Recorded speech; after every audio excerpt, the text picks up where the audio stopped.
Thank you, Madam Speaker. If you look at the budget analysis, and I'll save you the time, the governor recommended 640.5 staff at DCYF. We're authorizing 617. So that's a 23-person delta. I don't know why the governor is requesting 640 staff if there, I believe Chair Serpa said there's 40-something that they can't fill. There may be a reason that they can't fill those positions, and maybe it's the same reason that we can't keep a director, which we haven't had for going on a year now, a director of DCYF, and that's because we're setting them up to fail. We're setting them up to fail. We're setting a prospective director up to fail, and we're setting DCYF staff up to fail. 850 full-time employees in 2007, and now we're authorizing 617. It's over 20% reduction in the staff.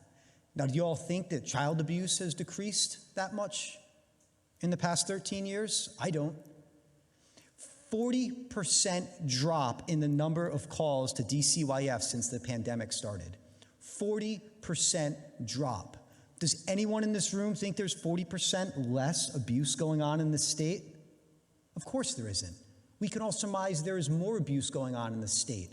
People have financial issues that they never grappled with before. Families are stuck in homes together and cannot get outside. I believe child abuse, in all likelihood, has gone up, but there's 40% fewer calls because the kids aren't going to school as much. They're not interacting with teachers, not interacting with coaches, not interacting with neighbors. So now we should be boosting up the number of people working for DCYF because the calls aren't coming in. We need to pick up the slack in that agency. I'd like to remind everybody of our debate 18 months ago. We proposed to put in 26 people, and the reason we chose 26 is because 2 weeks before, Jennifer Griffith, the child advocate, in our House Oversight Committee hearing, at a death panel oversight hearing where a kid died, we asked the child advocate, what is the minimum that is needed for DCYF just to do its job? And she said 26 new employees. So we put in that amendment. And on the floor, a bunch of arguments came out against us. Why are we going to give, they may need those employees, but why are we going to give those employees to an agency before they're accredited? We're appropriating $500,000 to get them accredited, and once they're accredited, they'll be able to hire more people. 18 months ago. And the accrediting agency said, you can't get accredited. You need 90 more staff. Don't waste your money. So this really is the crisis in our state. Like Representative Newberry said, there's a lot of places we think the government is too big, too fat, needs to be more skinny. DCYF is not one of them. We need to invest in the people that work there. We do not, it's a horrible policy that we're setting that agency up for failure. We're setting the employees up for failure. We're setting a director up for failure. And it's no wonder that we can't retain people and we can't even find a director for our child welfare agency. We don't have a director. What does that say about us as a state? And if our response to that utter failure of government is to say, no, we can't force the governor to do anything, I don't believe that.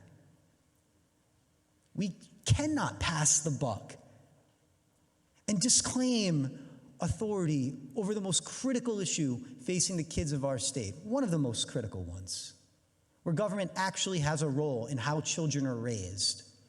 We pass the buck. And it sounds that's what we're going to do here today, just like we did 18 months ago when our other amendments were shot down.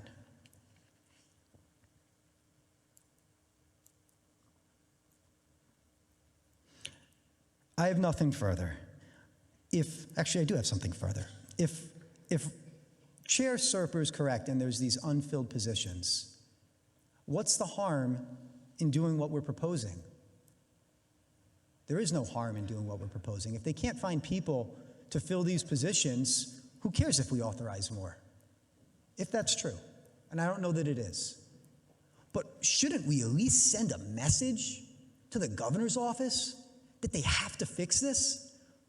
It's been 18 months since the last time we've had this conversation and nothing has changed. Actually, it's gotten worse. We don't have an executive director.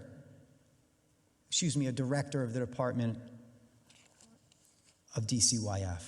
We don't have a director. It's only gotten worse in 18 months. And our response is to say it's not our problem. That's what we're doing here. So I urge you to support this amendment. If it goes down, in all likelihood it's going to, we've got to look at this, everybody. We've got to spend time on this. If we don't, we have failed. Thank you. Thank you.